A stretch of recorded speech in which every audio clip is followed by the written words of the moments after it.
Hey everyone, how you doing? This is Amon Green, Gourmet Packers all-time leading rusher, and you're watching Packers Total Access Live, your daily source for Packer content. Go Pack, go!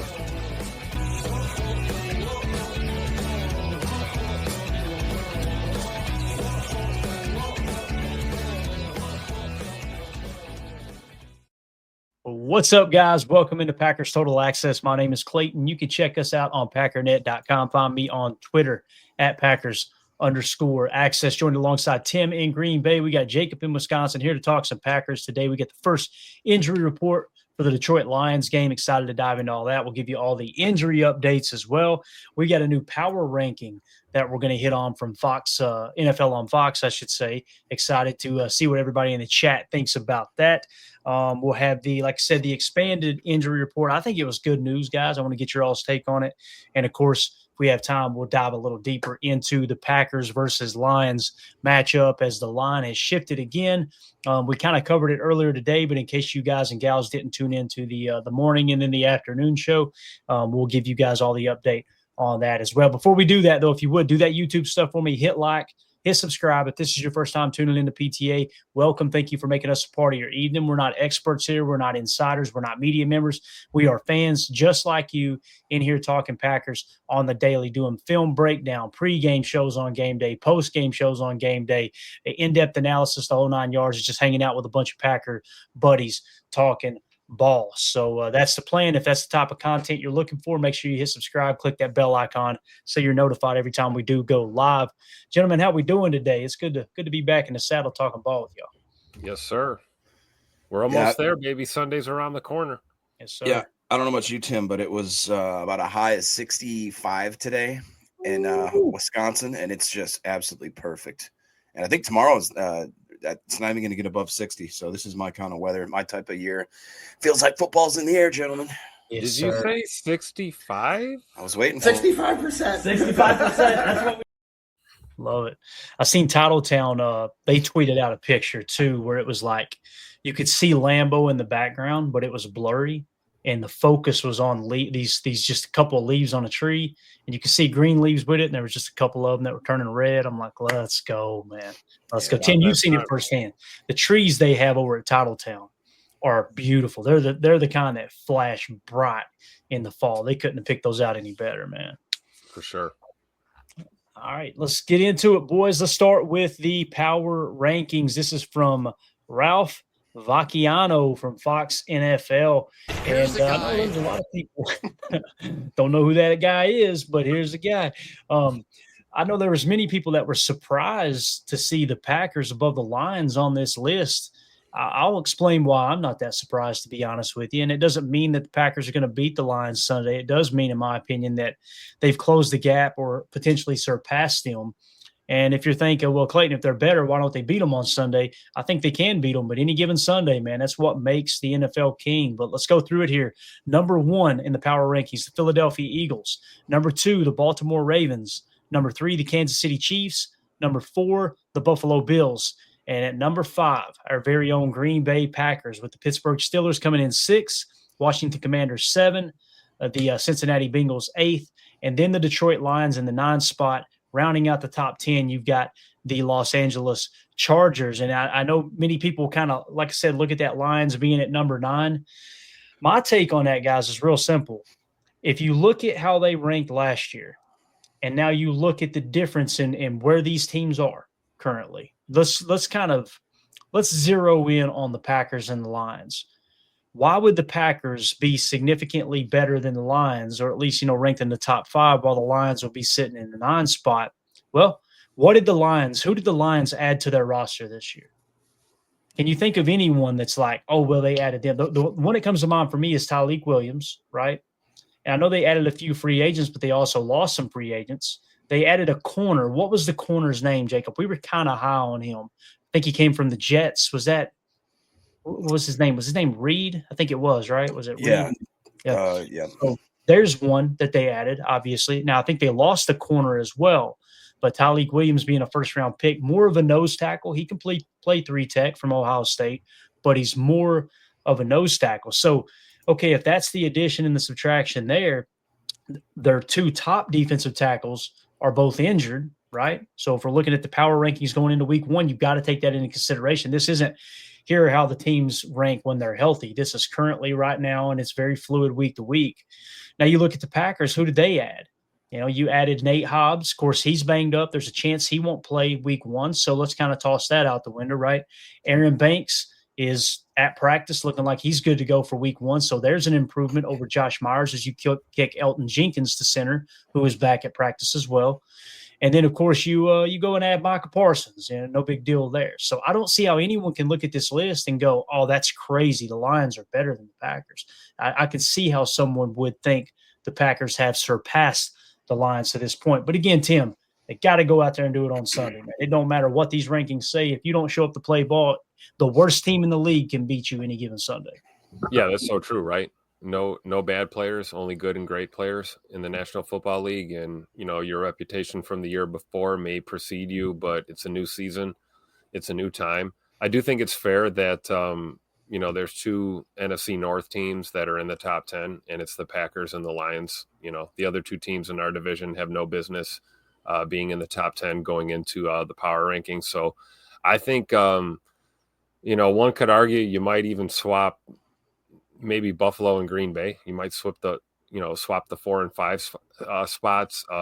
One could argue you might even swap Buffalo with Kansas City at this point on the list, but I think you're splitting hairs. I think going into week 1, this is pretty reasonable. I don't know what you think, Jacob, but this seems like a pretty accurate list without any football played yet this year. Yeah, totally. And I think obviously with the Lions losing both their coordinators, that's going to set them back a bit. The retirement there of Ragnow, them losing a bunch of people on PUP and in the IR, still a lot of guys from last year that haven't fully made that cycle back. And if you want to talk about, they got Aiden Hutchinson back, yeah, definitely. And that's great for them, but he's removed from a very gruesome, serious injury where it's not like you can just snap your fingers and say he's going to be the exact same player that went out as when that happened. And don't get me my knee. Don't get me wrong, if he is that type of player, it's going to affect the Packers vastly because he was on an absolute tear when that injury happened. But as far as the ranking goes, I don't know if you ever covered it, Clayton, in one of the episodes I missed, but Ross Tucker released his power rankings, I believe 2 days ago. He had the Packers number 5. And really? So, yep. And I put a lot of stock into what Ross Tucker says. And to me, like you said, it's odd seeing the Steelers where they are on this list. That one kind of shocked me a little bit, just right behind us at 6. But besides that one, I think that's a fair top 10 for sure. Yeah, and another thing we didn't mention about the Lions, and the reason that I feel like it's fair that they drop a little bit, is as Debfish says, they lost their offensive and defensive coordinators as well. I mean, you're talking about loss, little gain, loss, right? As you pointed out, Jacob, perfectly there with Ragnow having retired. That's a big. I mean, they're going to be missing. That's a big piece to be missing. Big piece of the puzzle. So rounding out the rest of this list here, at number 11, you got the Buccaneers. Number 12, you got the Rams. 13, the Texans. 14, the Cardinals. And then the Minnesota Vikings coming in at the 15 spot. How do we feel about that? Jacob, you're up there in Vikings country. How do you feel? Do you feel like that's fair for the Vikings? Do you think they should be higher? Should they be lower? Because when I look at it, man, I could see it being something that they're a top 10 and potentially a top 8 team if J.J. McCarthy is the truth. But if J.J. McCarthy isn't the truth, I could see him falling down into the 20s if he's a bad quarterback, Yeah, obviously I'm biased, and I, with a passion, despise the Vikings. I mean, I grew up my whole life within stone's throw of them, so I can't stand their fan base, can't stand their fans.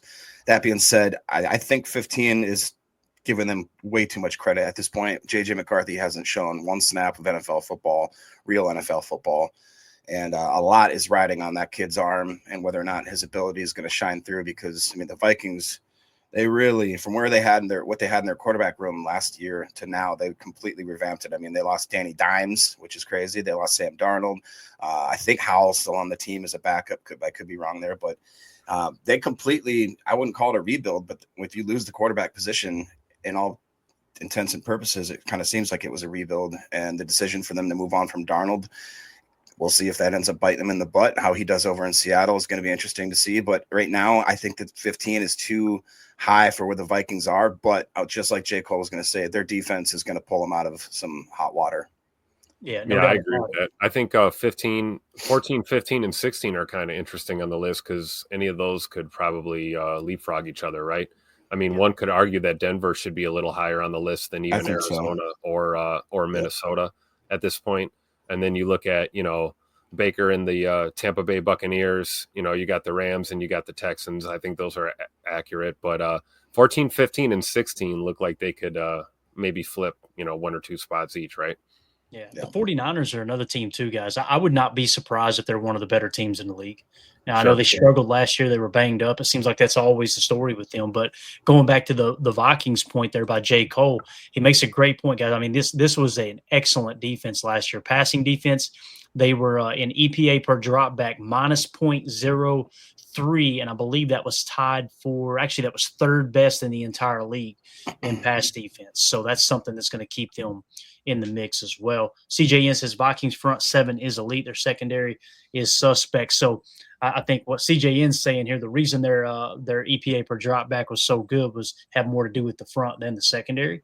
We'll see though, man. It's going to be a lot of fun to see how these teams play. And then of course the Bears coming in dead last when it comes to the here's a guy. So we'll see, man. Again, Ben Johnson, I don't know if you guys seen the information that came out earlier today, and I don't want to spend a whole lot of time on it, but he said something along the lines of like, they're still trying to get him more acclimated to the system and to where they can put more on his plate. That's not ready to go. It's not a good sign going into week 1. You know what I mean? So how about that though? Monday Night Football, guys. Are you kidding me? I mean, let's go to the week 1 slate here. As you can see here, Monday Night Football, Vikings at the Bears. Who, I got to ask you, and then we'll move on to the next topic. Who are you pulling for? Vikings or the Bears in that game? You got to pick one. Which one would you rather win that game? Tie. 10 to 10. They tie. Yeah. Both the quarterbacks go out and then they tie. You know, it's a great game on the schedule when you can find positives in either team winning. Like imagine if the Bears somehow beat the Vikings and JJ McCarthy struggles. Oh my God, it's going to be absolute panic mode in Minneapolis. But at the same time, if the Vikings come out and they boat race the Bears, you know how much fun it's going to be to continue to troll the Bears and go, what happened? I thought you had Ben Johnson. Like, this is just win-win for us. And I'm sure they feel the same way about the Packers-Lions game, obviously. But, yeah, if I had to pick one, though, I think it would be better if the Bears come out on top because the Vikings are obviously ranked higher than the Bears. It would just be awesome to see them beat the Vikings down the list a little bit because I think the Bears will do everything in their power to screw it up later in the season anyway, if that makes sense. So maybe still one there away from the Vikings right off the bat would be a lot of fun. But I agree with that sentiment for sure, right? And then we still got to handle business, right? We can't afford to lose too many divisional games. So assuming you beat the Bears twice this year instead of splitting like last year, and then hopefully you beat the Vikings twice as well. So I'm with you, man. I think a Bears win there might behoove us a little bit better. Yeah, for sure. All right. Pterodactyl in the room, man. I can't wait until the first frost so we can get these freaking gnats and everything. It's been so wet down here this year that it's like we're living in Florida or something. It's just swampy everywhere you go. But anyway, there is your power rankings. I just had to add that little fact in there for everybody who's not in Tennessee that it's sucked down here this year with all the rain. So let's get into some practice information here. I'm gonna get him. Oh, I got him that time. What's up now, big dog? Mr. Miyagi up in here. All right, let's move on. How about these hands? Thank you. It's a great comment, Joe. I can't put it on the screen, but it's a great comment. So Matt Schneidman put a tweet out earlier today. Micah Parsons practicing again. Let's go to a little bit of the practice footage here as you see him working the engage and shed here in drills. Again, he looked good, guys. It looks like there's no limitation there. He's actually in pads today. Tim, if I remember correctly, he was not in pads yesterday. Is that how you remember that as well? Micah? Yeah. Yeah. I think they were kind of just getting his feet wet, but today it looks like he's full go with the rest of the boys. You see Coach Ogabasi and DC out there working with him. Looks good, a lot of talk about the back issue or potential back issue, whatever. Play in the NFL for more than 10 snaps and see if your back isn't messed up. We'll take it week to week with Micah, but looks pretty good now. I'll tell you that. And I think we are, contrary to popular belief, I think we'll see a little bit of Micah Parsons on Sunday for sure. Yeah, it's 2-0 for this. Says that sled drill to a one-handed catch had me speechless. Micah is something else. Jacob, what do you think, man? Is there any concern about Micah's back for you right now, or do you think this is all kind of behind us for the most part? I mean, yeah, there's concern, if I'm being honest, just because I don't want there to be any further, hiccups here that are going to disrupt this timeline for him healing. Ryan had a great podcast this morning where he talked about how the structure of how this back issue is usually like the timeline of what it takes. And it says that usually it's about weeks 3 to 4 when you can start doing activity. And if you have some kind of some discomfort, that they will use those, like, I don't remember what the exact substance is, but some sort of injection, like a cortisol / like whatever it is, that will kind of help him feel a little less tight, maybe loosen it up a little bit. But to be honest, watching him out there, it doesn't look like he's limited really at all. Usually with the back, you can kind of see, you're doing that kind of weird moving around, looking kind of clunky. As you can see, like 2-0 for this mentions, and this clip just makes me want to freaking bang my head against the wall in a good way, dude. Like, it just gets me so excited how he can engage the blocker. I mean, most of the time this is a drill to bat the ball down, right? Or tip it up. He's like, no, I'll just take it. I'll just grab that out of the air. Like it's it looks effortless again. I know this, man. When Micah Parsons gets his first sack at Lambeau Field, it's gonna hit like crack. I'm just telling you, it's gonna be absolutely awesome. Let's see this next shot here is it looks like we got Covington out there working with the boys, right? And it looks like he's taking on a double team. Is that what we're seeing here? A little double team and then shedding through, yeah. Hand fighting. Looks like LVN, Rashawn, Alexander, and Micah working with Coach Covington. I like it. What's your thoughts from like how MG Toe Legion says, if his back is bothering him, let's just wait. We don't need to rush him. Yeah. And what's your sentiment? Give him 15 snaps on Sunday. Yeah. Pepper him in. See how it looks. There's no doubt in my mind, MG Toe, that if his back was bothering him significantly, he wouldn't be out there. I'm just telling you right now. Yep. Now people are saying, you paid him a lot of money, he's got to get out there. That's BS. You paid him a lot of money is more of a reason to not screw this up. Right. So I feel really confident that he, I don't think he's going to play. I mean, nobody ever plays every defensive snap. And then in the Packers rotation, it's typically, 60% of the snaps or whatever. I think Rashawn Gary was something like 59% of the snaps at one point. So that's just something that LaFleur believes in anyway. But with that being said, I think if there was any worries whatsoever, he would not be active on game day. We're only a couple weeks removed from LVN, quote unquote, with a back issue. And we saw him 48 hours later out there hitting sleds and, a full go at practice. So, maybe it's just a nagging issue for Micah. Obviously, like, I think Jacob's point is well taken. It's obviously a concern, but I don't think that we're in a position where, we think he's going to miss significant time. I don't think we would have made the deal if we thought there would be future issues with his back.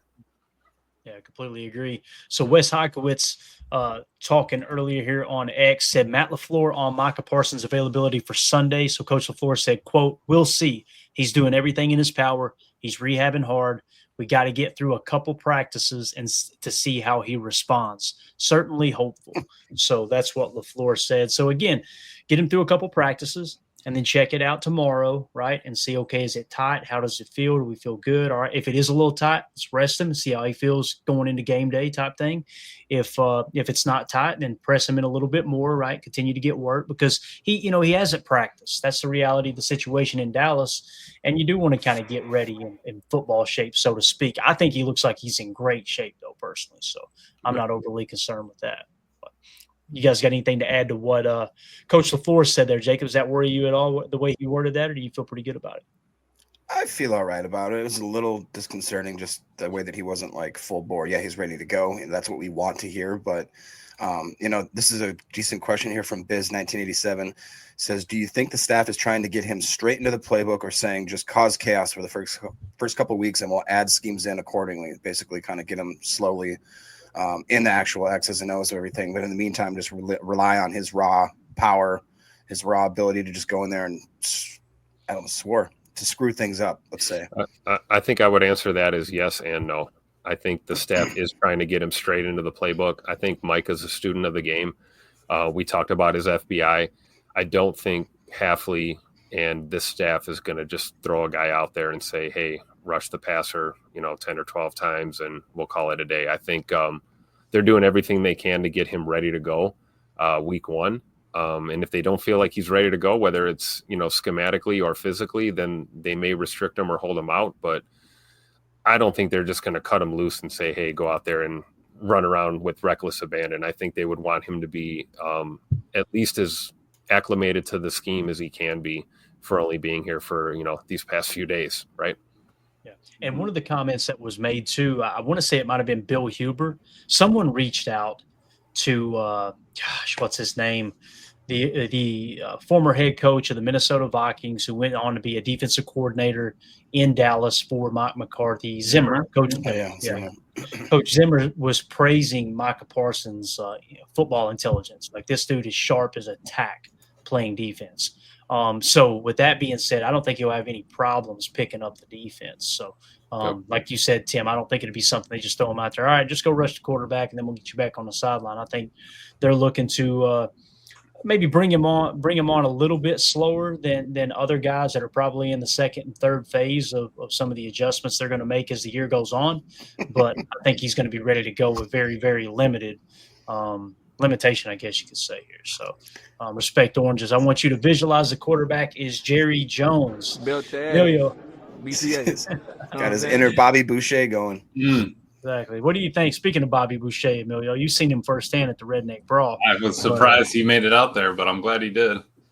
Micah Parsons got a little Bobby Boucher in him, I think. What do you think? He does. To that point, Micah was saying in his interview that this was the first time he hadn't played football in this long since he was like a kid. So yeah, I feel like he's one of those guys that's, no off-season shape. He's just always in-season shape. He might be out of in-season endurance, maybe just play, those 6-second bursts that you got to give. He might be a little bit tired there. The stamina might be a little bit lower. That's fine. But I think that we might, probably try to roll him in a little bit slower. He already knows, obviously if we go tell him to do a wide 9 and twist or anything like that, he understands all that stuff. That's not the issue. So that'll be able to, be passed on to him. I just would kind of ease him into it just because it's been, pretty much the whole offseason. He hasn't really done game stuff. So let's just kind of ease it that way. But I think he's going to be fine. I'm not really worried about the back or anything. Yeah, for sure. Especially he talked about that, right? He said he was working out and doing the best he could to stay in shape, right? So physically, dude's in shape. I think he just might be a little winded here and there, and I think he mentally knows what's going on. He was already talking about getting the iPad and flipping through it, so that's not an issue. I feel like he's fine there. I loved his attitude since he landed here too. He was like, "Hey, I can't wait to get out there and put hands on somebody." It's been a while since I got to crack heads and get out there and hit somebody. So. I think mentally and physically he's probably where he needs to be, but you're right. It'll take a while to get his game legs underneath him, maybe. Yeah, I love what Coach Gruden said. If you guys watched that show earlier today that I did where Coach Gruden broke down, how the Packers like to do overloads and things of that nature, right? Let me drop this down real quick and I'll pull it back up in case you guys didn't see it. But this is what he was referring to, and the Packers did a lot of this last year, right? If you notice how we're overloaded on the right here, let me go in red. So we're overloaded. Mug, Clay. I literally live in this formation on defense. You better not be spamming that. I spam it. Linebacker blitz. Everybody's man up and let's go. Yeah, so you'll notice you've got 3 defensive linemen on one side of the center, and then you got a guy isolated over here. And one of the things that Coach Gruden was talking about is put Micah in this spot right here, that we can get him isolated, right? Tell you what I like, based off of what we've seen, because Dallas did this a lot down there as well, is instead of putting Micah there, I would leave Gary there and put Micah here. And now imagine as they try to fan that protection to the left side, right, and have these guys work across, and then Micah stump back in the middle with 4.3 speed and that quickness. To me, that's a superpower. Again, you're not going to do this on running downs, right? This is where you're going to do this on the 3rd and 8s, the 3rd and 12s, that type of look. But the fact that you get Gary isolated one on one off one side, and then you're freeing up Micah to use his superpower and that elite speed, being a speed rusher, to me, that's the way I would play that. Now, they're going to throw in a lot of different mixes for sure. And here's the other thing, too. Let's pretend – you notice this isn't even Cooper on the field because obviously this was week 1. But imagine Coop here and you got Quay here, 2 elite athletes as well. Now imagine that you've got Micah stunning off that, right? Imagine this guy crosses the face, Micah coming around with that 4.3 speed, this guy jab stepping, dropping into coverage, and then have this be Edgerrin Cooper coming off the edge as well. There's a lot of things you can do there. Like if this is Enigbare, if you put him a little bit inside and have him drop with a 55 drop, or whether it's Brenton Cox Jr. or whoever you want to drop into coverage they can pull out, or even LVM with that wingspan, You get into a third and long situation where you can get into your NASCAR package. I think that could be huge as well. So, shoot, I'm looking to see they're going to throw it here at us 1/3 down where Mike is a dude jabbing and stepping back. That you slide 2 guys over to Micah thinking that he's there and he's the one dropping in coverage because he's a freak athlete that can. I was listening to one of the Cowboys pods and he's like, the one thing that made Micah was when he was supposed to be blitzing off the edge, and I saw him flip his hips and run with that tight end after the corner got picked off. And he said when he made that play and broke up the ball, I knew that kid was special. And like he was kind of going off on Jerry Jones. I meant to send you out the pod to listen to it, but I am pretty excited. Even I just don't think we want to lock Micah into the edge. Let's definitely move him around because then you have to game plan for every position instead of just left or right side sort of thing. But I trust Hafley in his ability to. I mean, his defense is going to be wild this year. It's like to Clayton's point, it's not where you line up or where you start, it's where you finish, right? Put him on the edge, have him stun inside, creating pressure where it looks like it wasn't coming from, and now it's, LVN and Micah, or it's Rashawn and Micah, and then you've got coverage with your linebackers. I mean, I think that's a great plan, using that versatility factor. That's what we talk about, right? Yep. Stand him up in the middle and loop him outside, drop him in cover. You can do so much with the dude. Yep. It's like Coach Len's saying, line them up at Sam and edge, line them up at the Will, line them up at the Mike. Who cares? Let them mugging. Yeah, let them mug the gap. And then maybe you put Micah out in coverage. You never know. And you blitz or rush 2 other guys. So like Clint's saying, Hafley is definitely a happy man right now. If anything, he might be kind of having a brain seizure right now, trying to figure out how to deploy all this weaponry that he has. And I think the more that he gets to utilize these guys together in tandem and see what the best combinations are, we talk about the rotational aspect of this defense. I think, by the time we hit the bye week, we're really going to feel good about this defensive front. Yeah, as John Schmidt says, 3-3-5, LVN, White, Gary, Coop, Quay, Parsons. Let's go. Good luck. Can you imagine he brings the 3-3-5 into the NFL and we're just tearing it up? Oh, yeah. That's which you guys, anybody who watches college ball, that's a really, really common defense, which we played a little 3-3-5 in Green Bay last year. But it's, it's all the same thing. It's just window dressing, right? And, there's only a handful of calls you can actually make out of each of these defensive looks. But, yeah, it's going to be a blast, man. And, again, I'm not trying to get myself worked up into a frenzy. We're going to beat the Lions by 2 scores. There's a legit shot the Lions win this ball game. They're a good coach team. They're gritty. All those things that we've come to know the Lions as here lately. But boy, oh boy, I haven't been this excited about Packer football in a long time. And there's a lot of pieces to the puzzle that seem to be in place for the Packers to truly put on a show. Mina Kimes just continues to swat down the copium over on X. I don't know if you guys are still keeping up with it, but the Cowboy fans are still in complete denial, along with the Bears fans. It's mostly Bears and Cowboys fans. There's some Lions fans, there's some Vikings fans that drift in, but as you can see, people still arguing with Mina, and she just hits them with facts. This guy, Robert Smith, I don't know, man, Robert. I don't know if that's Robert Smith or if that's Edward Scissorhands, but shout out to him, right? Nice lipstick too. Yes, but did he defeat those double teams? Did his teammates get pressure wins because of it? He's a good stats against bad teams guy. Get blocked up when rushing inside and can be run at outside because he's light, very good player, but not complete and not a top 5 edge guy. Mina tweeted him and said, over the last 3 years, Parsons ranks first league-wide in pressure rate versus double teams.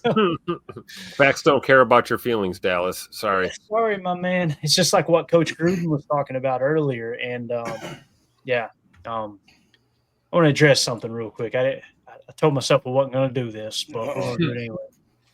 So got a comment on the Gruden video we played, and the viewer said, anything with Gruden in it, I'm down voting. I gave it a thumbs down, essentially is what he said. So Who? So I hit him back just to remind him, listen, bub. So because we highlighted what a former NFL coach is saying about the Packers in a positive way, by the way, right? You're going to damage the stream, damage the channel by hitting it. Because when you hit the down vote, when you hit the thumbs down, what it's telling the YouTube algorithm is, me don't like this. This is bad content. You think you're hurting the channel, or you think you're hurting Gruden. You're not hurting Gruden. You're hurting the channel, right? So if you're a supporter of what we're doing here, all you did was just hurt the channel by doing that, right? What is the problem? Why do people have a problem with Coach Gruden? If they do, that's their prerogative, is the way I see it. I don't care. I don't know why or what have you. But I just want people to understand that. Now, here's the other side to it too. With our YouTube channel, one convenient thing that YouTube gives us to combat people that are just being negative and trolling is I can actually click on that comment, and what's really awesome, and there's no way for them to block me of seeing this, it'll show me every comment they've ever made on the channel. So when I go in there and I see negative comment, negative comment, negative comment, negative comment, guess what YouTube gives me the power to do? I can now hide that viewer from our channel, meaning they no longer see us, they no longer comment or anything. So just understand that if you're going to be one of those people that decides, hey, we're going to try to tear down what they're doing there. And again, made it sound like I don't like Gruden, therefore I'm going to punish you guys. That's cool, man. Hey, that's your freedom. I got freedom here too. So just know that, okay? That's how that works. So I love people are already trying to figure out who it is and shout them out. But nonetheless, that's how it works. That's how it works on YouTube. And anytime that you decide, well, I don't like this video, I'm going to hit the thumbs down, you're not actually hurting the person that you didn't like in the video. You're actually hurting the channel. So, and don't be surprised if all of a sudden PTA disappears off the radar for you. I'm just saying that can magically happen. So, yeah, agree with that chat that popped up. But anyway, let's move it along. Anything else you guys want to hit on with Micah before we get on to the other injuries and guys returning to practice here? Nothing, coach, with a good one here. I've seen that too. But yeah, no, I really cannot wait. The fact that we have NFL football tomorrow is unbelievable. And honestly, props to Kenny. He's going to be set up for. I mean, Dallas had a player that hadn't practiced all offseason to now having a dude, ready to roll right off literally off of a practice, hopped onto a plane and went down to Dallas. You're ready to go. I'm excited to see our boy out there. Yeah, definitely. I'm excited to see as well if Nate Hobbs makes it out there in week 1. So he was back at practice today in a limited fashion. As you can see here, Matt Schneidman tweeted this video out. Listen, we're going to break down. Oh, somebody busted it over there, didn't I? I just noticed that. Who was that? Let's see. I give him a negative mark here. Who was it? It's 37. Who's 37? Talk to me, boys. 37. Couldn't tell you. All right, let's go to the tape here. Let's go to the defensive depth chart. It was Baldwin at one point, I thought, but he's not. Yeah, we're done for. Hold up. So it's not there. What about the practice squad? We got him on the practice squad. 37, Jonathan Baldwin. There it is. You named it. So Jonathan Baldwin, bub, work on that balance, okay? I say that as I'm sitting here 20 pounds overweight after eating some Doritos, but funny how that works. So, but nonetheless, Nate Hobbs, when you watch this video, guys, to me, he looks a little ginger, like he's running a little gingerly. Tim, how do you feel? I see you nodding your head. I'm kind of trending towards he's probably not going to play this week. What do you think? Give me some Carrington Valentine on Sunday. Let's go. I think there's no reason to rush Nate back from this rehab process. We know he went and decided to have the surgery, which was smart. And you're right. I agree with you, man. I mean, I'm not a doctor. I'm not a trainer, but that doesn't look like starting corner agility right there. That looks like I'm trying to get back and get my legs underneath me.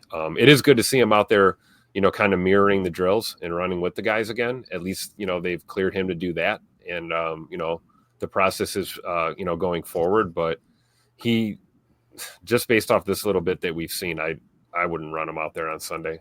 I really wouldn't. Mm-hmm.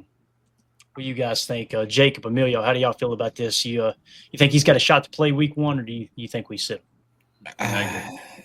What do you go ahead, Emilio? I would say he is not playing week 1. I appreciate him getting back out there, but there's, like Tim was saying, no reason to rush the man. You can see it in this clip. The dude went 3 yards back and forth, on a 5-yard drill kind of thing, and it's nothing against him. It's like, dude, take your time. If it's doesn't feel right, take a breather. We'll get you in next week. We have a little bit of depth to work with. We have a lot of safeties we can make do with it. And then again, you're adding. I kind of like it too. You're almost adding pieces. Even same with Micah, you're adding pieces later on in the year, so you're not always giving everything up first day, first play, first game, all of that. You're kind of adding to it, blending it all as it comes together later on. Don't forget about that stud corner we have in Bo Melton too. You can always run Keyshawn back in the slot in the pinch and look at 2-7. Let Bo get out there, right?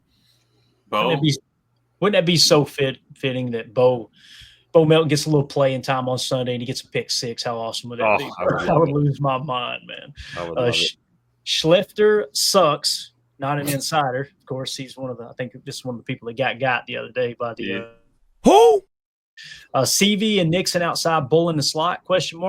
Who's first up if we have 2 nickel DBs on 3rd and long? So that's the way I see it. Would be CV.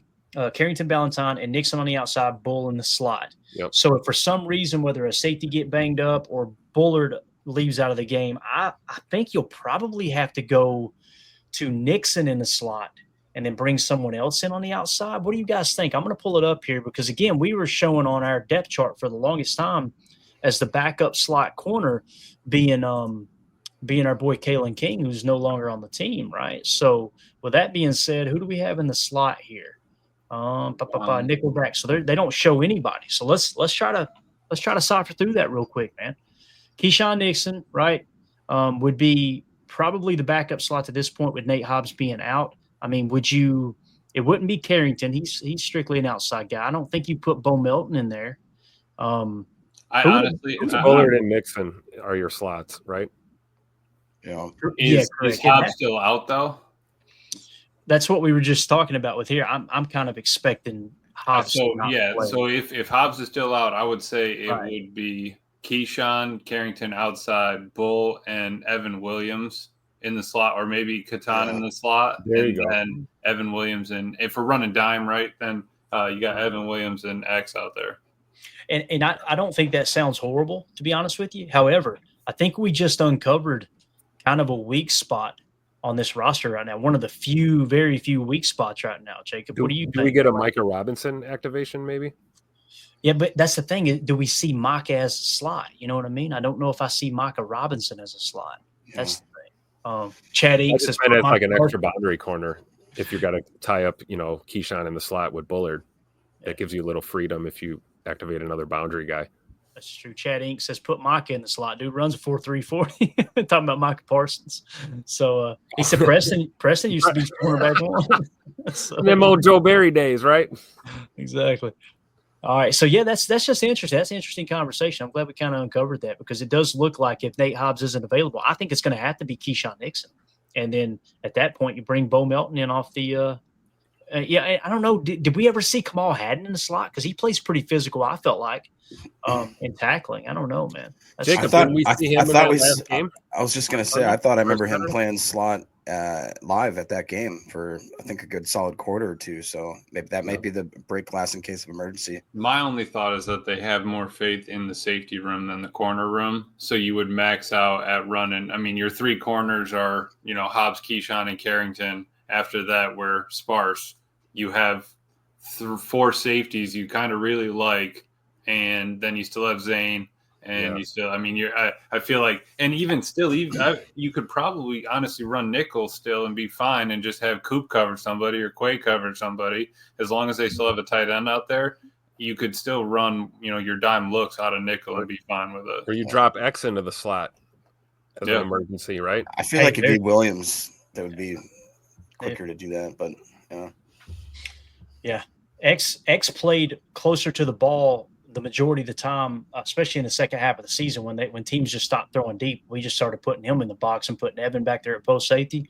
So Yeah, I think X can do anything. I think X could play outside corner if you needed him to. I mean, that dude is just he's so freaking good. X gonna give it to you. Exactly. So Mike Spofford, some more injury news here. He said center Elton Jenkins back at practice for the Packers after missing Monday. LaFleur said he'd be limited. Cornerback Nate Hobbs went through stretch but did not have pads on for practice, as we talked about.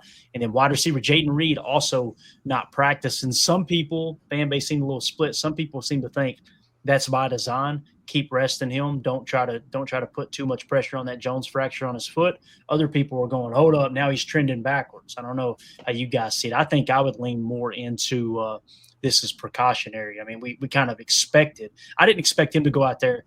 Like, I was surprised the other day when he actually practiced after we found out it was a Jones fracture, Yeah.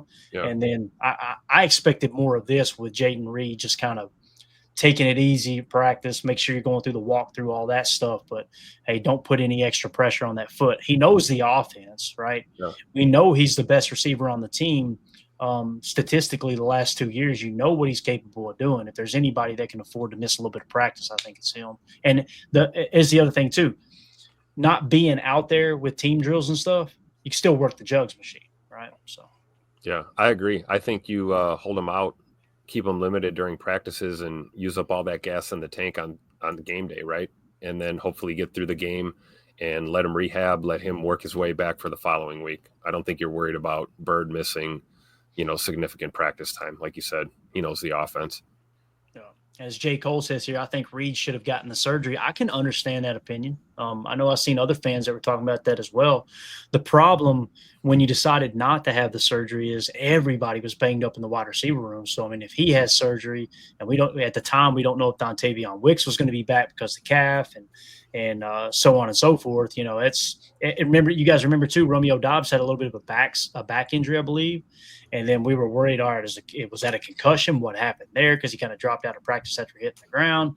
And I don't know, all that stuff. It's easy to look back now and go, we should have done this. But at the time, you're going, boy, we got to have receivers catch freaking football. Everybody's banged up right now, Yeah. So, and if Reed would have had the surgery, he would have been done, right, for the year, basically? I don't know if he'd have been done for the year or not, Tim. That's a great question. Maybe somebody can answer that in the chat. But I kind of feel like it would have definitely been the back half of the season, though, at least. For sure, yeah. So Mike Brand becoming a new member here on YouTube. Appreciate the support, buddy. We'll make sure that you're entered into the giveaways. We give away autographed memorabilia stuff that's just parts of my collection that I'm giving away to people who are supporting the channel. And we'll put your name on the wheel and spin that sucker for sure. John Schmidt says, I'm really starting to worry about these banged up guys playing 2 games in 4 days. That's another factor. Jacob, Emilio, that's a big, big deal right there, man. Again, when you look at the schedule, if you take a glance at it here, you got the Lions. It's going to be a very, very, very physical game on Sunday, and you got to turn right back around Thursday and play another physical team, obviously with that tough defense in Washington. Yeah, to me, it would make a little more sense as to why they maybe are limiting guys like Hobbs, Elton, maybe even Banks, who knows, just because like John's talking about here, if we can get through that initial onslaught against Detroit relatively injury-free, we got to turn around and play Washington 7:15 on Thursday night. So to me, it does make a little bit of sense as to why they may be trying to kind of ease guys in. Same thing with Parsons, maybe put him on a snap count, use him more towards, if it's a guy like Parsons, try to limit those snaps to end of the game, kind of be more influential kind of thing there. But I don't know about you guys. I'm starting to get a little more worried about Elton Jenkins not being ready to go and what that means for the rest of the line. Because wouldn't that mean Ryan's going to slip over to center, probably Jordan Morgan at right guard? Does that sound like how it would usually play out for you guys? Yeah, Sean Ryan's definitely the backup center. I'm not as worried about that. I feel like if Elton's not out there, I don't look at the Detroit Lions defensive tackles like they're world breakers right now. You know what I mean? Because, Emilio, they're banged up there at the defensive tackle spot. So I personally don't. Tyleik Williams, the rookie coming in there as probably their main guy right now. They're a little rough at the D tackle. And he could be a dog. We don't know, right? But right now at this point, there's no one that should be able to say, oh, yeah, he's dominant, right? But, yeah, Jacob, I'm not as concerned about that because, again, what did you do in free agency? You went and got Aaron Banks, and then also you drafted Anthony Belton in the second round. So I feel like they did exactly what we talked about they should do immediately following the Philadelphia game, which was, hey, we need to bolster this offensive line a little bit. So I feel a little bit better about that. However, don't get me wrong. If Elton Jenkins is out there, they should be able to pretty well dominate on the interior, look for a lot of duo looks, and let's see how Matt LaFleur is going to get creative, marrying up duo run to play action pass as well. So going to be really, really interesting. As Clint, the armchair quarterback, says, the Washington Commanders have the same problem, talking about the short week, and that's a very, very good point. We always and they're traveling. They have to travel. We don't, right? Like Coach Len was saying in the chat, at least both of these games are at home. Thank God. Yeah, absolutely. Now, someone who does look healthy now, excited about this, as you can see Jay Love out here throwing the rock around. Somebody else had a video of him throwing, running to his left, rolling out left, throwing across his body, and just absolutely nailing the net. Jordan Love, to me, he looks good. Obviously, he's still got the bandage or the cast, whatever you want to call it, the wrap on that left hand, but he's taking snaps pretty consistently now. Looks pretty good.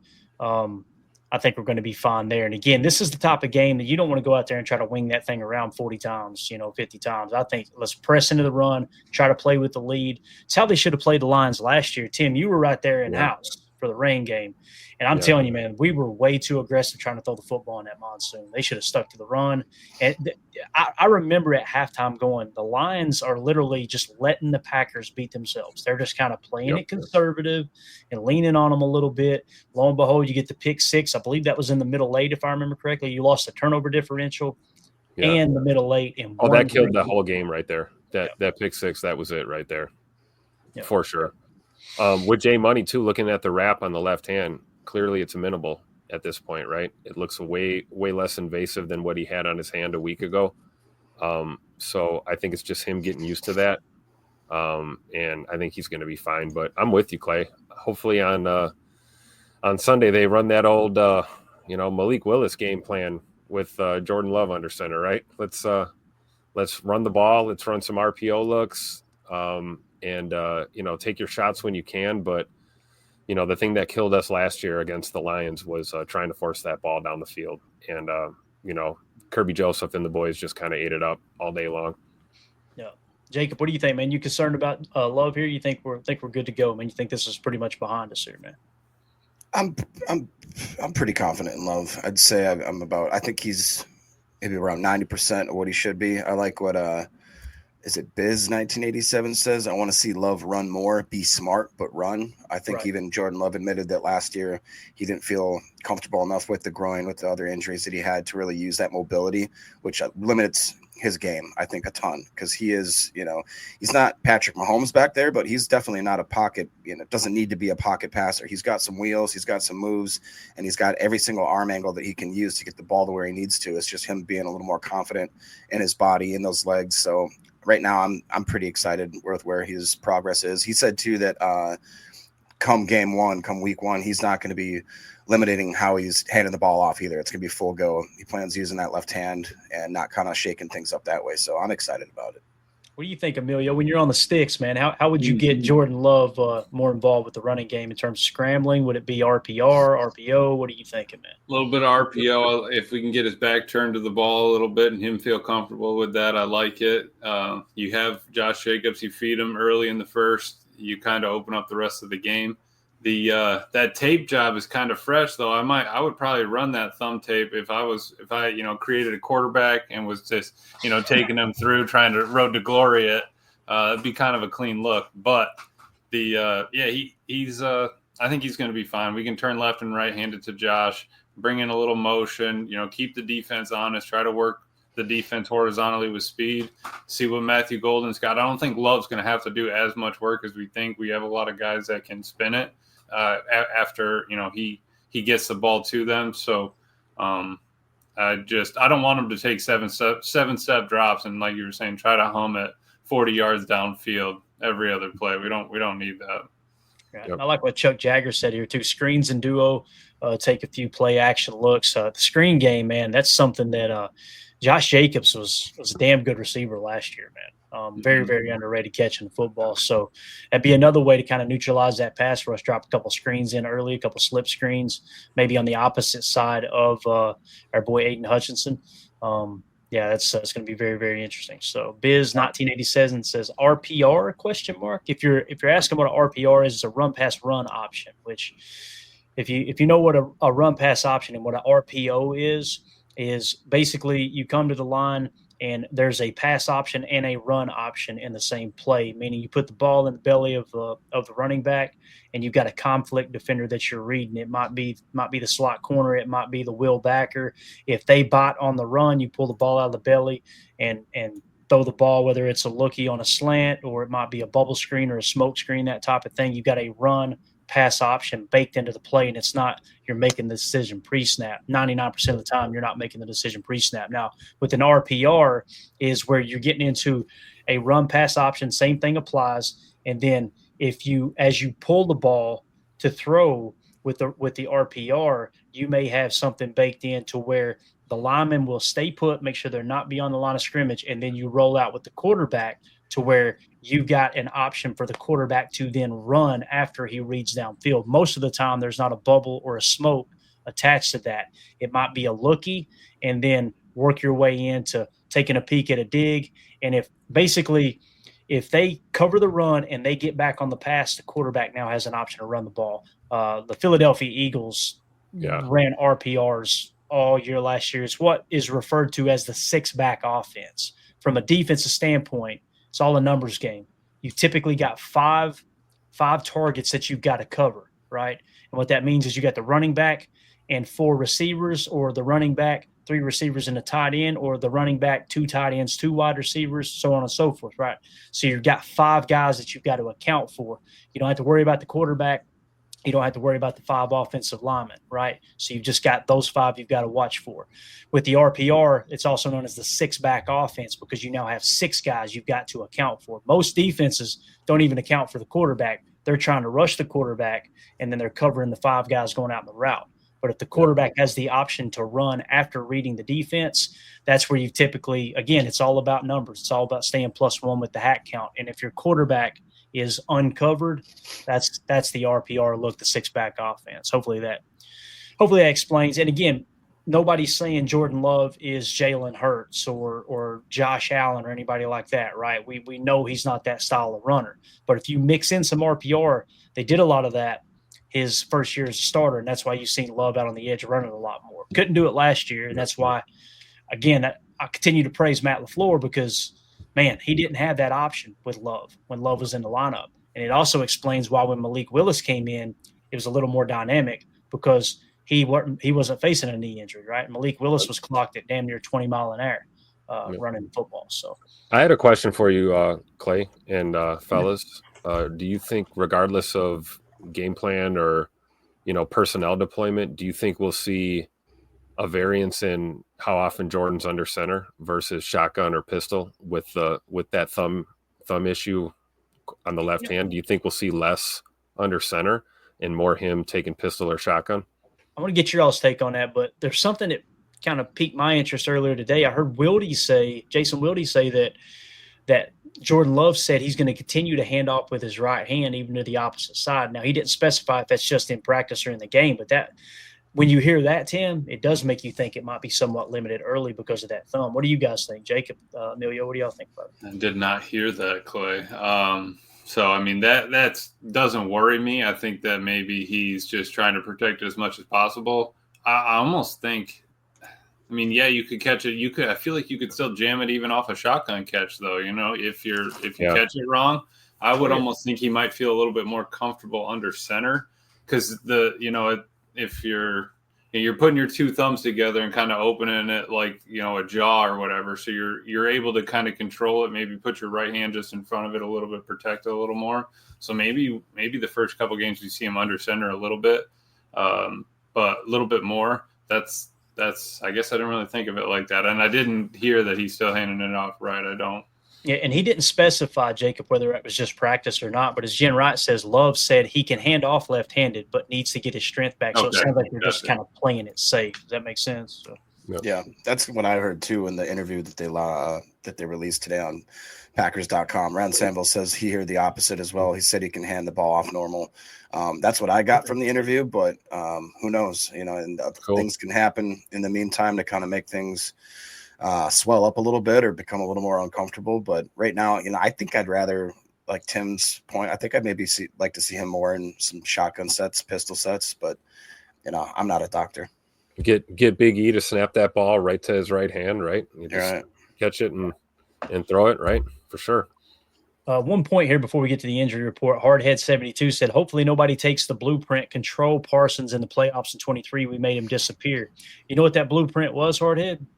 Go up by 2 scores. That's all that was, right?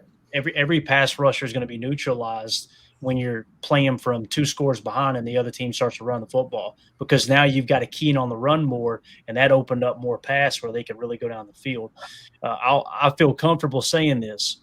If we come out and we go down by 2 scores, I don't expect Parsons to be near as effective. That's what happened in that game, in my opinion. And again, we had a pick 6, damn near 2 pick 6s. You'll remember Jair almost took one to the house, and then Darnell Savage did take one to the house. So that's how you go up by a big lead, obviously, especially later in the game when they had to pass the ball pretty much on an every down basis. So I love it. And our defense is definitely better than it was in 2023, right? So we're ready for that. Yeah, and being able to control the run as well is huge. I'm telling you, man, that's the big thing. And I know we ain't got to worry about Hafley getting cute or anything like that, but the blueprint should stay the same. Stop the run. Stop the freaking run. We, with the addition of Parsons, you shouldn't have any problem stopping the pass. But if you get out there and you get too overly aggressive, it's kind of the defense's version of what I hated what Dan Orlovsky said, that the Packers need to be ultra aggressive on offense now. Okay, yeah, do that superhero. Go out there and go down -2 in the turnover differential and watch you get your ass kicked. That's what's going to happen there. Yeah. So, yep. Yeah. All right, let's get into the injury report. Zane Anderson, limited participation with the knee. You had Nate Hobbs, did not participate. Obviously, he was out there, but didn't participate in the team drills. Elton Jenkins was limited. Jordan Love, full participation. Micah Parsons, limited. Jaden Reed did not participate. We'll find out if that was actually a day off or if he maybe had a setback. Barron Sorrell, Dontavion Wicks, and Savion Williams all were limited as well. To me, that injury report looks pretty darn good, guys. I don't know how y'all feel. Again, Jaden Reed, we don't have the details. Matt LaFleur darn sure isn't going to tell anybody the details there. But if that's precautionary, I feel pretty good about this injury report. But it is looking to me like Nate Hobbs probably not going to play on Sunday. Yeah, I agree.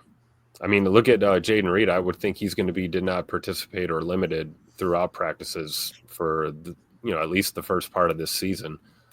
Going forward. And then, like we said, with Nate Hobbs with the knee coming off the surgery, the rehab, starting to run around a little bit, I wouldn't be surprised if he's a no-go. But I'm with you, Clay. I think you got to feel good about Savion Williams, Tay Wicks, and Barron Sorrell all limited out there.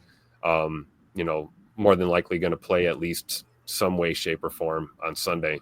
I think we're all excited to see those guys, especially, Savion Williams and Barron Sorrell are rookie guys that we really want to see in the fire out there. Yeah, for sure. And Jen Wright with an important piece of information. She said it was a planned rehab day for Reed. So that's great news. That's absolutely great news. So, Jacob, I think you had something else, Mark, just now you were wanting to hit. I just wanted to hit on that real quick because that's the first I had heard of that. I think that's great news. Yeah, I saw that earlier. Coach Len just was kind of highlighting what you were talking about with Barron Sorrell. He said Sorrell being back is a big deal for special teams alone. I agree with that. And plus, I love this stat that out of all rookie edges in all the preseason, he had the highest quarterback hit or highest quarterback hit percentage, which that was one game he played, guys. So imagine this edge room if we have just yet another young stud that is absolutely champing at the bit. It's going to be very, very fun. And yeah, to get him back out there on that special teams presence, we forget about special teams until it bites us in the butt. And we've seen it happen far too many times over the last few years if you're a Packer fan. So anytime we can shore up that we fence, as they call it, I hate that so much. So on Detroit's side, you've got you want to help me with that name there, Emilio? Who's that guard down there, sir? What's his name? That, my friend, is Mr. Coyote Awosika. Yeah. Did you say peyote? Is that what you said? Yeah, peyote Awosika. Yep. That's what you were doing back in the holler, right? You were doing a little peyote, Clay. Oh my God, man. I immediately think of Young Guns where he goes, "You see the size of that chicken?" We need that drop, by the way. We got to get that. Trevor, help me with that one. Nowaski. All right, so that's a linebacker with an elbow. Not gonna play on Sunday. Yeah, did not participate. And then you got Jacob's guy, Isaac Tesla, right? Is that how you told say you? it? Tesla. I think it's Tesla, but whatever. Yeah. Yeah. All right. He had an illness. All right. So he was limited. And then Sean Vaki. Sione Vaki. Come on, Clay. He was That was one of Emilio's guys. Safety from Utah. We transferred him over, made sure he was a running back. Yeah, come on now. We got to change Travis Glover's picture to Sione Vaki. Well, he did not participate as well. Now, you look at that injury report and you think that don't look too bad for the Lions, right? Well, let's pull up the PFF breakdown here real quick. And I just want to point out that did not mention the players that are on IR. So when you look at the Lions side, there you've got McNeil, 79.6 last year. He is on the PUP, so he's out. You got Malcolm Rodriguez, I think is his name, right? Linebacker with the leg injury on the PUP. He was a 74.4 last year. He is out.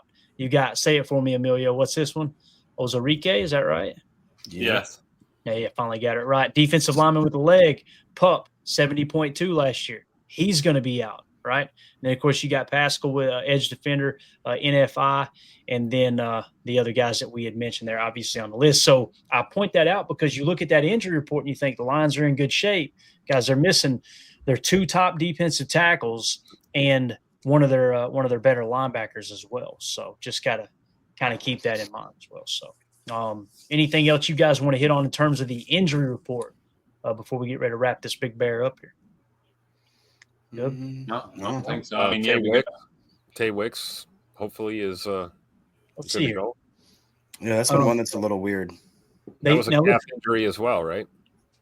Yeah, and these aren't official, but these are just kind of their projected status based off of how PFF feels.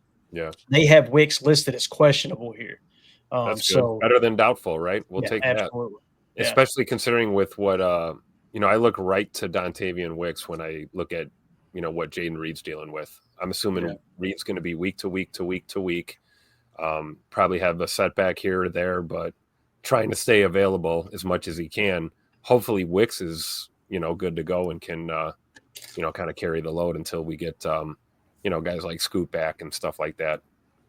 Yeah. And we're getting some of the money coming in. And, we talked about the betting line earlier. I want to get your all's take on this. Emilio, check this out. So we opened up, again, PFF had us as 1 point favorites, and then it shifted to 0.7, okay?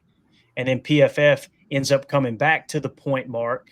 And now today, PFF ended the day with the Packers being, I think it was 1 point favorites. Is that right? No, it would have went a little bit further. It's kind of hard to do. 2.5.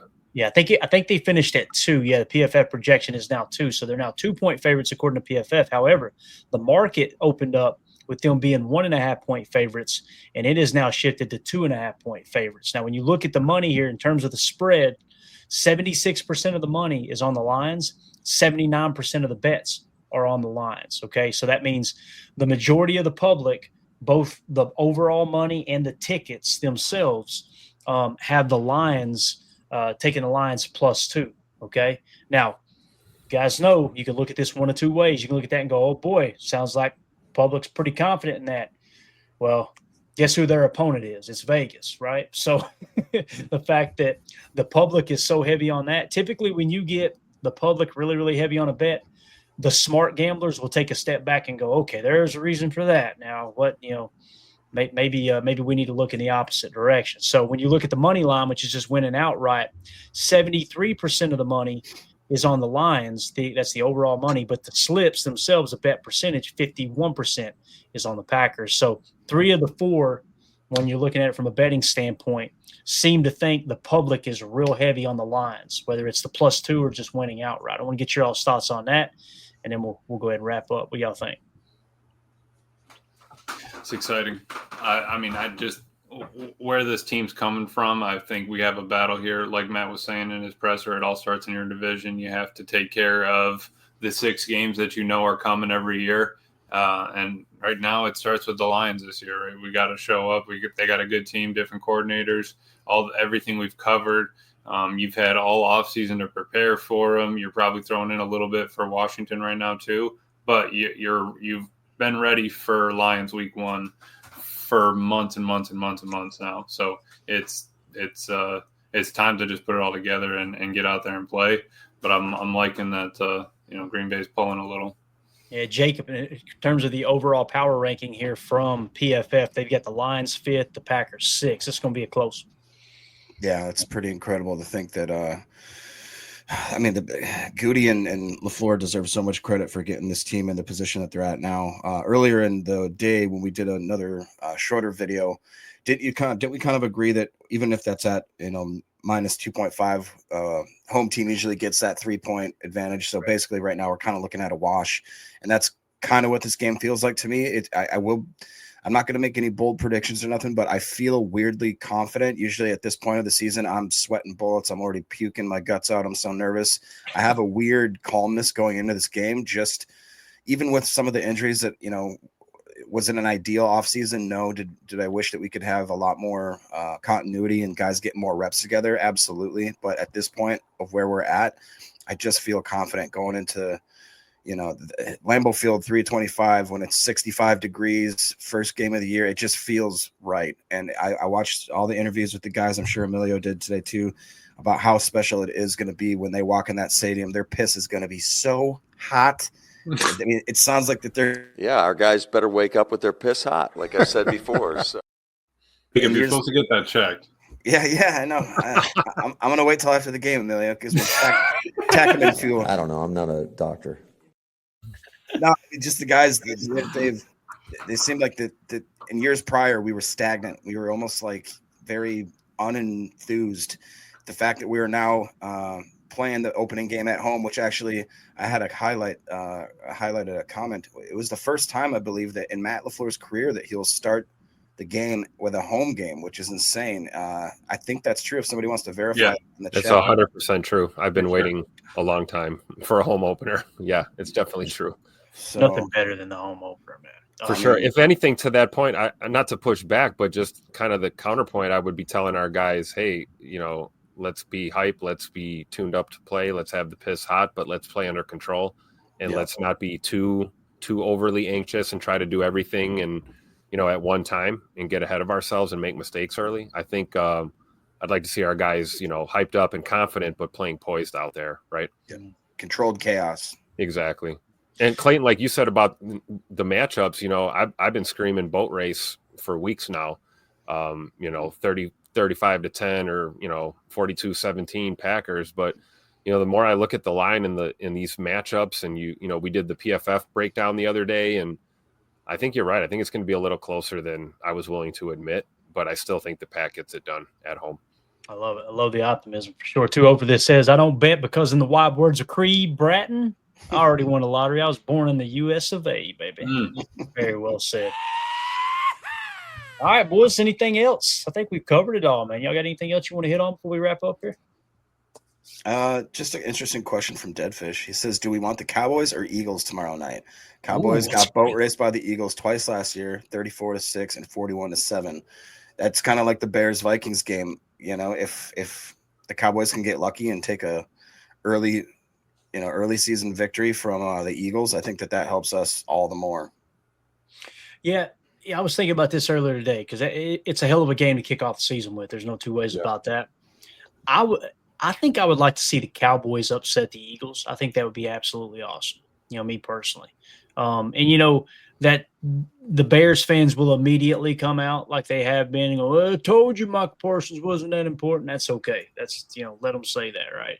But we need the Eagles to drop as many games as possible. I'm not overly concerned about the Cowboys in terms of playoff implications, things like that on down the road. And the Packers got to take care of business first and foremost, obviously. It goes without saying. But I'm definitely pulling for the Cowboys tomorrow. And I think that'd be awesome to see them go into Philly and just ruin the whole ceremony. What do you guys think, Tim, Emilio? What do y'all think, man? Got to blow up the ceremony. You got to. I mean, you got to go in there with whatever you've got as a team. Their offense has to be potent. Their defense is going to be a slant kind of defense. We're going to try to get to space and stop areas of space that don't have a bunch. Get rid of Micah. You lose a guy that's pulling all that on the line. You're still trying to figure out what you're getting. Mozzie Smith, your first rounder. They got a lot of issues on that defense. They paid Deron Bland. They have a secondary. So you hope that they bend a lot, don't give up touchdowns, and the offense needs to put up like 40 a game. Yeah, I agree with that. Like Too Old for This is saying we want the Cowboys to win, but it's Probably a Not slim happening. chance. Probably not happening, but it would be nice, right? Because we played Jerry World and we play the Eagles this year, head to head. So That's right. I think Dallas, if they can find a way to like stay in the game and not just get boat raced, if they can just keep it close, maybe they have a chance. But I agree with the sentiment. I would probably pull for the Cowboys there in week 1 just to help us out a little bit. And Emilio, Pops is a Cowboy fan, right, man? So that gives us a reason to root for him, right? Tell everybody what you call your dad when you talk to him. S.A. Is it your Pop side that's the Mexican side, right? Yeah, absolutely. But he's a big Cowboys fan. I called him that he was I was like, you hear the news? He was about to drive my sister to the airport and he was freaking out that they got rid of him. Oh my, of course they did. What are they doing kind of thing. And was Pops saying playoffs? Don't talk about it. Playoffs? You kidding me? Playoffs? I just hope we can win a game. Another game. That's the thing. I told him, I said they were talking that the floor was 4 wins for you. He goes, it's gonna be tough, man. It's gonna be a long season. But yeah, if you pull up an upset there, and again, a division guy, an opponent in the division, your rival, he does not like the Eagles, right? And then I got a buddy who's an Eagles fan, and it's just you got to battle. But you tell him, hey, I would rather the Cowboys win this game. Then you can watch Sunday, Cowboys fans, and see what Mike is up to. You can root for the green and gold till we see you in weeks, 4 or whatever, and then it's on. Week 4, it's on, right? Get over here, built to ass, BTA. Know what I'm saying? When you described your dad, how he found out about the Michael Parsons trade, it took me back to when Brett Favre retired the first time. I'll never forget it. I came home from work. Me and Mandy were living in a condo at the time. This is when he retired, not when they traded him, right? I come in, I get the dogs out of their kennel. We had Babe and Lambo. We had a couple of Lab brothers and Lambo. They were both awesome. Anyway, turn on NFL Network, go upstairs, let them out of their kennel, go to let them out, come back down, and turn around, and it was the Brett Favre press conference. He retired. I was like, what the hell just happened? We were just in the NFC Championship. What is going on right now? I was in a daze watching him cry up there and sling snot and everything. And I was like, and I turned around, where are my dogs? I left the front door open.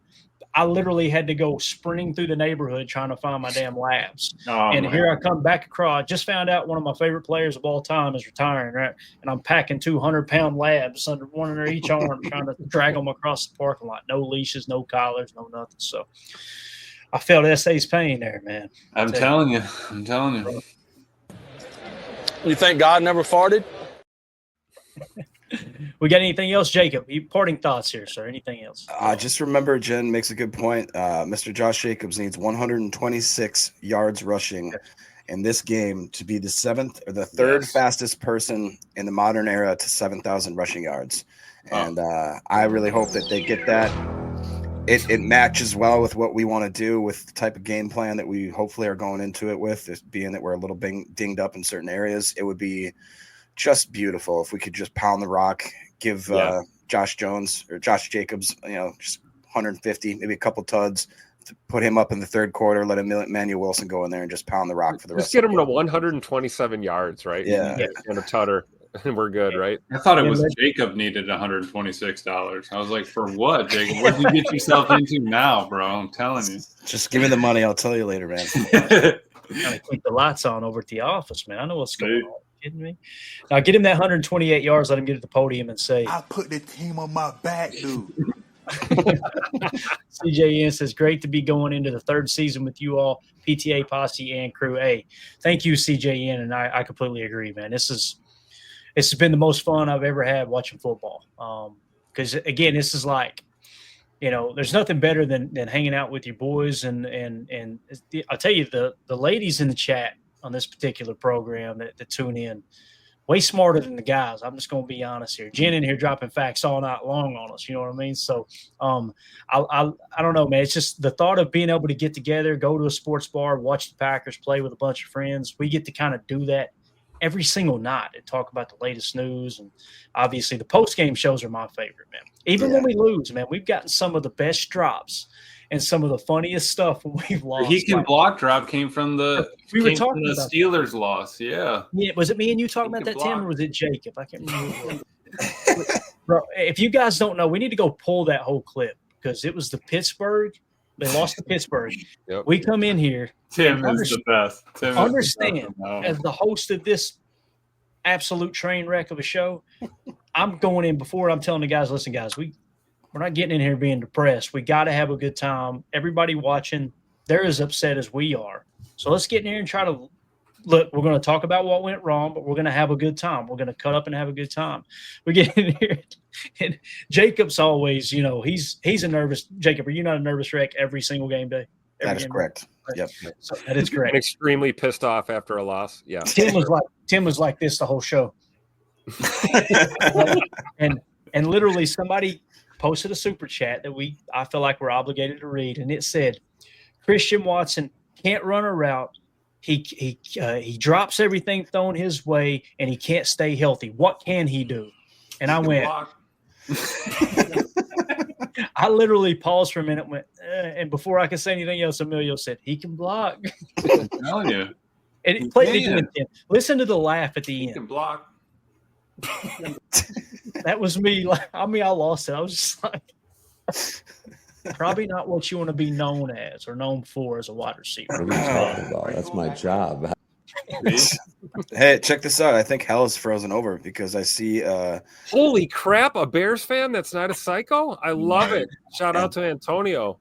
Huge Bear fan, but enjoy your channel. Thank you. Appreciate that. Me and Emilio probably relate to that because, Emilio, I kind of turned you on to listen to a little more Cowboys stuff, right? But even before the Micah Parsons trade. Yeah, I've been listening to Cowboy stuff for like a year and a half now. There's some of those podcasts that are like, other teams and stuff. I like tuning into. I love watching the reaction, and no disrespect, Antonio. I'm sure you've seen it too, but the Barstool Sports, Big Cat and them, when something goes wrong for the Bears, there's nothing more entertaining to me watching that. And I'm sure you guys, Antonio, I'm sure you feel the same way when you get the overly emotional Packer fans as well. But man, it's there's a couple of podcasts that you get nuggets from them. I mean, even we listen to DJ, we listen to Buck, we listen to GM Shuffle, all that stuff. You got Greg Cosell, Ross Tucker. There's a bunch out there. Then you go to other teams, and we're looking at it from a Packers perspective. How dire are we? Where are we? What does our team look like? I'm listening to the Cowboys pod, like, whoa, they've from the beginning of from like end of last season. All right, we're on the right track. Hey, we're trying to figure out this Micah thing. We get here. The offseason was pretty decent. Still thinking Micah was coming through. Hey, we're a 9-win playoff sneaking in team. And the dude today, he goes, yeah, after that Micah trade, I just took the playoffs off the table for us. I just don't think it's going to. Playoffs? That's exactly what he's saying. And it's like, I just like seeing another perspective. But the dude on that, the one I listen to, Love of the Star, is Brian Brodish, was a Super Bowl scout for the Packers. So the dude's been there in like the Packers, and he tags in some stuff of, oh, wait, when I was with the Packers, X, Y, and Z, this is how we kind of looked at this, and that. So I just like getting different ideas and perspectives. Absolutely. And Antonio, it's always good to see a cool Bears fan too, though. And we definitely cannot lie, right? Our franchises are historically intertwined forever, always have and always will be. Mm-hmm. Part of the foundation of the NFL as we know it. So there's always a little bit of respect there for Bears fans, but definitely not for Vikings fans or Lions fans. I always felt like Vikings fans were the ones that I hated the most. Yep. And I had this mutual respect with Bears fans. I will say this, and I got to be careful with this stuff because Twitter is not real. Okay. When you go onto Twitter, you have people act like somebody that they're not constantly. You do that, you're going to get your ass kicked in that. So before I got on Twitter, I had the utmost respect for Bears fans. And then after getting on there, now I find myself going, these Bears fans they're absolutely obnoxious. They don't understand football. And that doesn't represent the whole fan base. Just like I'm sure there's Packer, like I'll give you an example. A Bears fan the other day was wishing that Micah Parsons blows out his knee on the first game, right? And I'm like, I quote tweeted and said, look at this trash ass fan base that they would say something like this. Well, guess what happened? A Bears fan tweeted right back at me with a Packers fan that said something similar about a bear. And I was like, and guess what? I was following him. So that cat got unfollowed. Like, I don't want to be associated with Packer fans who are wishing ill will on players on other, you know what I'm saying? Like, there's a mutual respect. Now, don't get me wrong. Somebody comes in this chat from another fan base and they run that mouth. He's going to get the boot. Get the Italy. You know what he's going to get, Tim. Go ahead and hit it. I know you know exactly what. Go ahead and hit that sound bite. Sit your butt outside. And before that, he's going to get this. Belt to ass. BTA. Know what I'm saying? And then we're going to tell them all. I got some advice for y'all. Take 2 weeks off, then quit. Exactly right. All right, that's it. We're out of here. And then we'll make them listen to this on the way out. Oh, come on now. If Oladapo gets 10 snaps this game, I'm gonna freak out. Get over here. Belt to ass. BTA. Know what I'm saying? Every time I play right? That looks just like Halfley. That's Halfley. That is Halfley. That's Halfley. Come on, man. That's what I thought. Get over here. Because I listened to it on the pod. That I hadn't seen it. I hadn't been on since you had added it, and I was listening to it on the pod. And man, what is the get over here drop? I don't even know what these guys are talking about. If the comms ever go down, we know our DC's got the hand signals down pat. Get over here. Belt to ass. BTA. Know what I'm saying? I got to give a shout out. It was Jacob Morley that posted it on Twitter, and I immediately grabbed it and put the BTA on it. So had to do, and of course the Scorpion soundtrack. It was literally just a silent video of him doing that. But yeah, and notice Jacob's face every time I hit this. Gets me jacked, dude. Yeah, I started playing it in the club, and girls love it. You do that, you're gonna get your ass kicked, and then every time I play it though, you'll notice Jacob will go.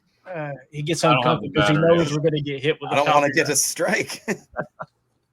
Exactly. No, you just got to talk over it, Jacob, and then we don't get the strike. Sure. There you go. I'm not going to, so quit asking. All right, this show sucks. We're out of here, guys. Thank y'all so much for hanging out with us. Shout out to Mike Brand, who became a new member. Appreciate you. Also, if you want to support the channel outside of YouTube, anybody, the best way to do so is patreon.com/Packer Fan Total Access. You get extra content over there. Also get you entered into some of our games or giveaway stuff like that as well. So just another way for us to give back to those who are supporting the channel. Again, that's patreon.com/Packer Fan Total Access. My favorite comment of the night, though, 2-0 for this is Romo and Nance Refrigeration. Can't wait to hear those guys on the call. Which, by the way, I combed through YouTube. I could not find the I don't know, Jim. We're just going to clip that. That was perfect. Yeah. I guess it could that was perfect. I'm starting to wonder if it's kind of like one of those things. Like, you remember what was the movie Shazam that everybody thought they saw and it actually wasn't a movie? You know what I'm talking about? With Sinbad? Yes, but it's not. There's Kazam with Shaquille O'Neal. Right? Great movie. Great movie. Yeah, with Shaq. Yeah. It's not good. You're an amazing person. You know that, don't you? I'm starting to wonder if Tony Romo never actually said, I don't know, Jim. He'll say Jim a lot, but I don't know if he actually put those together. So, I don't know. I say Jim a lot, too. I just never go, you know. Yeah. I'm here all night, folks. Man, hey, listen. You ever see me running?